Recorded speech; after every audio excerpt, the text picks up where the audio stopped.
पेटलफ ही उहा जमात आहे जंहिं सिंध जे प्राइमरी उस्तादनि खे सिंध तइलीम जे लाइ वॾियूं कुर्बानियूं ॾिनियूं ऐं उन जो मूंखे ॾिठो बसात अथव 2018 मुंहिंजे सिंध जे प्राइमरी उस्तादनि खे जेको हुननि जो हक़ हो ॿियनि सूबनि खे त इहा हक़ मिलिया पर सिंध जे उस्तादनि खे कोन मिलिया 2018 में सिंध जे प्राइमरी उस्तादनि खे 16 स्कूल मिलियो सिंध जे प्राइमरी उस्तादनि खे तव्हां सम्झो त 22,000 रेगुलर थिया पर सिंध जे प्राइमरी स्कूलनि में जेके फर्नीचर न आहे दर्सी किताब न आहिनि जेके ॿियूं सहूलियतूं स्कूलनि में हुअणु घुरिजे जे ॿियनि सूबनि में उहे प्राइमरी उस्ताद या हथ में कोन उहा बजट मथियां ॿई मथां हाणे करे वञनि इन जेके सिंधी तइलीम ॾियो जी कोई थी तबाह पई थिए ऐं इनशाला इहा ॻाल्हि तव्हांजी सही आहे त पेटलफ उहो किरदारु अदा न करे सघी आहे जेको तइलीम जे लाइ या जेको उस्ताद जे हक़नि जे लाइ हुनखे वठणु खपे थो गुज़िरियल 4 सालनि में उहे असांजा लीडर अञा ताईं सुता पिया आहिनि हाणे उहे भले सुता पिया आहिनि पर इनशाला असां हींअर सिंध जा उस्ताद सुजाॻ आहियूं पंहिंजे हक़नि जे लाइ पंहिंजे हक़नि सां गॾोगॾु असां तइलीम जी बि ॻाल्हि था करियूं तइलीमी सहूलियत जी ॻाल्हि था करियूं इनशाला इहे हक़ हाणे वठी वेंदासीं अच्छा ॻोठनि में जेका असां ॾिठो आहे काफ़ी स्कूलनि में विज़िट बि कंदा आहियूं ॻोठनि में कई ॻोठनि में स्कूलनि में ईअं आहे त माना उते ॿार घटि आहिनि उस्ताद ज़्यादा आहिनि उस्ताद अचनि नथा कई ॻोठनि में वरी ईअं ॾिठोसीं जिते स्कूल आहिनि ॿार बि आहिनि उते उस्ताद हिकु या ॿ उस्ताद आहे उहो बि जेको आहे सो तक़रीबन माना कंटिन्यू नथो अचे इन में पेटलफ कहिड़ो किरदारु आहे ॾिसो हिन वक़्तु जॾहिं सिंध जे स्कूल जे मॉनिटरिंग जे लाइ जज रखनि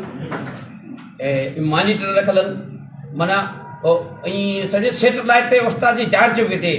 उन दौरान उस्ताद जो न रहणु हीअ अजीब ॻाल्हि मुंहिंजे लाइ अगरि मूंखे सम्झ में न आई उन खां पोइ ॾिसो तव्हांखे पहिरियों इहो जवाबु ॾेईसि त इहे इन जी बदिली जो इख़्तियार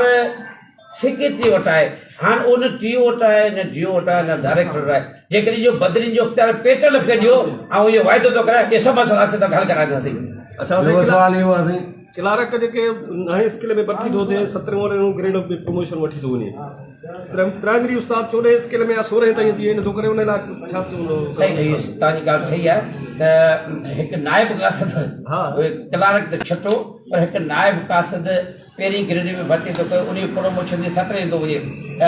इन जे लाइ त असां हींअर निकिता आहियूं जॾहिं प्राइमरी पोस्ट तव्हां 14 ग्रेड जी कई आहे GST बि 14 ग्रेड जी आहे ऐं मिनिस्टर बि हींअर एग्री थियो त प्राइमरी उस्ताद खां 20 ग्रेड पर फाइनेंस वारा ॾियण जे लाइ तयारु आहिनि इन जे लाइ उहो थियो आहे इनशाला सिंध जा उस्ताद इहो 20 ग्रेड जो ॿियनि खे मिले थो त प्राइमरी जो हक़ आहे इनशाला इहो वठंदासीं ॿियो अर्ज़ु इहो आहे साईं ॻोठनि में जेका तालीम जो रेशो असां ॾिठो आहे उते इहो आहे माना उन ॻोठ जो अगरि उस्ताद आहे उन जी ड्यूटी शहर वारे जी ड्यूटी जेको आहे ॻोठ में लॻाई थी वञे शहर वारो माण्हू उते ॻोठ में स्कूल में नथो पहुचे ऐं ॻोठ वारो उस्ताद बि तकलीफ़ करे शहर में पहुचे थो तव्हां अहिड़ी का पॉलिसी जीअं माना उतां जा लोकल माण्हू उते ई पढ़ाइण उहा असांजी बीह कहाणी लाइ बि पॉलिसी जेके माजी बि जेके तजुर्बा कया आहिनि सिंधी तइलीम तबाह करण लाइ कया आहिनि ऐं ॾिसो RSU इदारा हुआ सिंध में ठाहियो अथनि जंहिंजी अरबों रुपया बजट आहे उहो सिर्फ़ु 5 स्टार होटल में वेही सिफ़ारिशूं ठाहींदो आहे उन सां तइलीम तबाह थी आहे ऐं इहा बदिली जा अख़्तियार आहे न मूं चयो जेकॾहिं पेटलफ खे ॾियो या टीओ खे ॾियो डीओ खे ॾियो त इहो शइ केरु ख़तमु थी सघे थो हाणे बदिली जो अख़्तियार सभु सेक्रेटरी खे आहे उनजे करे हीअ तइलीम रोज़ अञा उन में बगाड़ींदो पैदा इनशाला कोशिशि कंदासीं त इहे जेके तइलीम दुश्मन पॉलिसियूं आहिनि इहा जेका तव्हां ॻाल्हि पिया करियो इन इनशाला इस्लाही करण जे लाइ असां मथे हींअर जेको जदोजहद पिया करियूं उन में इहो वॾो कारण आहे त इहे सभु गैप आहिनि इहे सभु जेके ख़राबियूं आहिनि ख़तमु कराईंदासीं अॻु में साईं इहा तव्हांखे इख़्तियार हुया टीओ डीओ खे बदिलियुनि जा अॼु पोइ 4-5 साल वठी तव्हां चओ त हाणे न अॻु में हुया त मसइला त इहे हुन टाइम बि इहे बरक़रार हुया साईं ॾिसो न उन टाइम में एतिरा मसइला न हुआ आउं पाण वेठो आहियां जे मुंहिंजो तालुक ज़िले टनोवन खां हू त सही सिंध आहे हू पंहिंजे ज़िले में काफ़ी वॾनि ॻोठनि में जिते स्कूल न हुआ उते स्कूल खोले रहिया जिते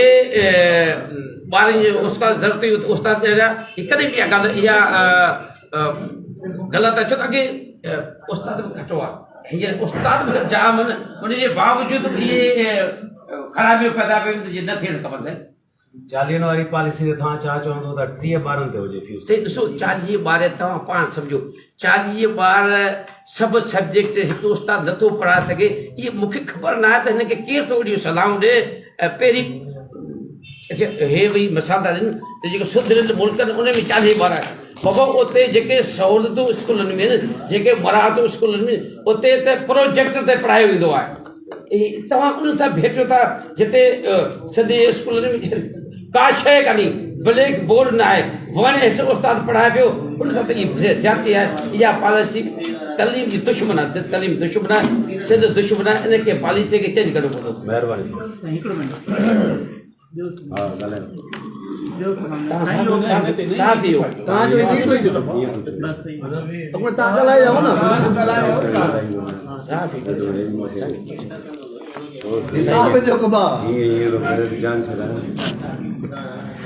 सवाल असां घणा करे आया साईं, मौक़े जी नज़ाकत थी हुई।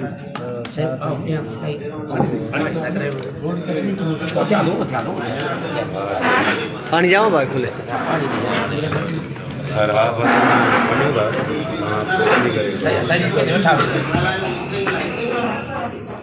अच्छा हलदार ते ॿार राजा के तटी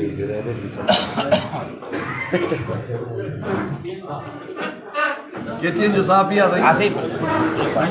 जेका त तव्हांजे शहादत कोट में अचण जो मक़सदु छा?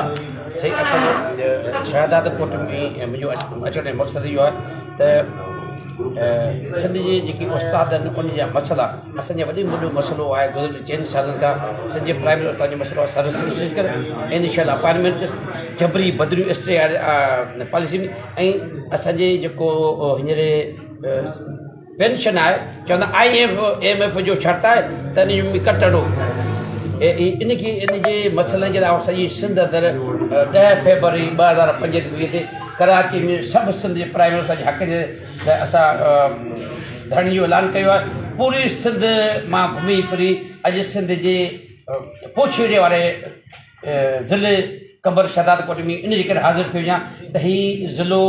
बहादुर उस्ताद जो आहे। माज़ी में असांखे जेको 10 स्किल 16 स्किल मिलियो या उस्ताद रेग्यूलर थिया, उन में हिन उस्ताद वॾियूं जफ़ाकशियूं कयूं ऐं हुननि वॾी हेल्प कई। उन इहो आउं दावत ॾियण हिन दोस्तनि खे अचो पंहिंजे हक़ लाइ जदोजहद करियूं। अॼुकल्ह जे दौर में उस्तादनि सां कहिड़ा ज़ुल्म पिया थियनि, कहिड़ियूं क़िस्म जूं तकलीफ़ूं? साईं ॾिसो जेतिरो हींअर ज़ुल्म प्राइमरी उस्ताद सिंध जी आहे, ॿियनि सूबनि जे पाकिस्तान ॿियनि सूबनि जे उस्तादनि खे वॾियूं मराहतूं, प्राइमरी उस्ताद पंहिंजो ज़हनी पूरो थो करे। ॿियनि सूबनि में उस्तादनि खे मेडिकल जी सहूलियतूं आहिनि, कन्वेंस जूं सहूलियतूं आहिनि, पर प्राइमरी उस्ताद खे न मेडिकल जी सहूलियतूं आहिनि न कन्वेंस जूं सहूलियतूं। 14 ग्रेड जी तव्हां पोस्ट त कई आहे, पर जेका 14 ग्रेड जी ॿिया केतिरनि GST करे उनखे 20 ग्रेड जो मराहत मिलंद आहे। असां चऊं था त इहे हक़ प्राइमरी उस्तादनि खे ॾियो, उहो ज़हनी पूरो थो करे, उनखे फैसिलिटेट करियो। ऐं सिंध जी जेका तइलीम आहे उनखे सुधारण जे लाइ असां लॻल वियो। तव्हां RSU खां वठो था मदद, सिंधी स्कूल में भीख लॻी पई आहे, जेका बजट था हड़प करे विया, उनजे लाइ असां चवंदा उस्ताद ख़ुशहाल, सिंध ख़ुशहाल, सिंध ख़ुशहाल त मुल्क ख़ुशहाल। STR जी जेका तलवार लॻाई वई आहे उस्तादनि जे मथां,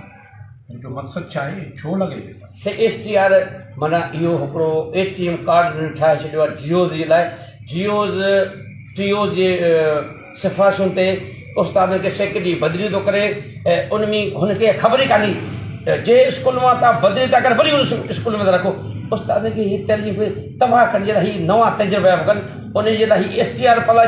पॉलिसी त उस्ताद दुश्मन अलावा हीअ तइलीम दुश्मन पॉलिसी आहे, जंहिंसां असांजी फीमेल टीचर सॼी सिंध में आई आहे उनखे 50 40 किलोमीटर परे रखियो अथनि। उन खां डिमांड कई थी वञे त असांखे 40,000 ॾियो, लख रुपया ॾियो, मथे पुॼाइणो आहे। हीअ STR पॉलिसी बजाय तइलीम जी सुधारण जे लाइ हिन तइलीमी तबाही कई आहे। दुनिया चंड ते पहुती आहे, माण्हुनि खे थियत आहिनि ऐं हीउ ग्लोबल जो दौरु आहे, उन सां गॾो गॾु हिते असांजा जेके ॿार अञा बि पट ते वेहनि था, पट ते पढ़नि था,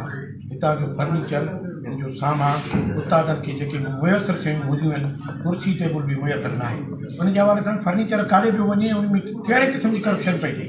हीअ पाकिस्तान में सिंध सूबो वॾो ख़ुशहाल आहे, पर वॾी बदबख़्ती इहा आहे त तव्हां 3 सूबनि जे स्कूल में वञो, सभिनी सूबनि में वञा थो, उते स्कूल में हर फैसिलिटीज़ मुहैया आहे।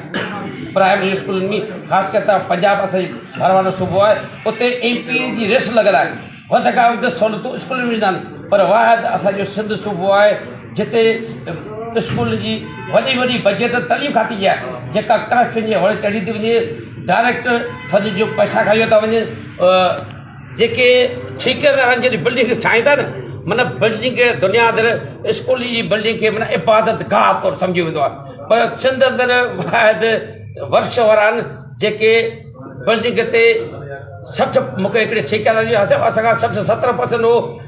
कमीशन था वठनि बाक़ी 30% में छा ठाहींदासीं पोइ हीअ तबाही थी थिए केरु पुछण वारो आहे कोन्हे असां इन जे लाइ जदोजहद करे रहिया आहियूं त सिंधी तालीम खे सुधारियो खुदा उहे सहूलियत जो जेके पैसा अचनि था उहो हड़प करे वेंदा सभई उस्तादनि जे लाइ छा पैगाम ॾींदा? ऐं सिंधी उस्ताद जे पैगाम ॾिनसि हीअ वक़्तु आहे पंहिंजे हक़नि जे लाइ थियो सिंधी जी तइलीम लाइ थियो इनशाला तव्हांजी जदोजहद हिकिड़ी कामयाबी लाहींदी ऐं इनशाला सिंधी माण्हू सां वचन थो करे त जेके सिंधी स्कूल में ॿार नथा अचनि उनखे आणण जे लाइ असां पंहिंजी क़दर अदा कंदासीं। Thank U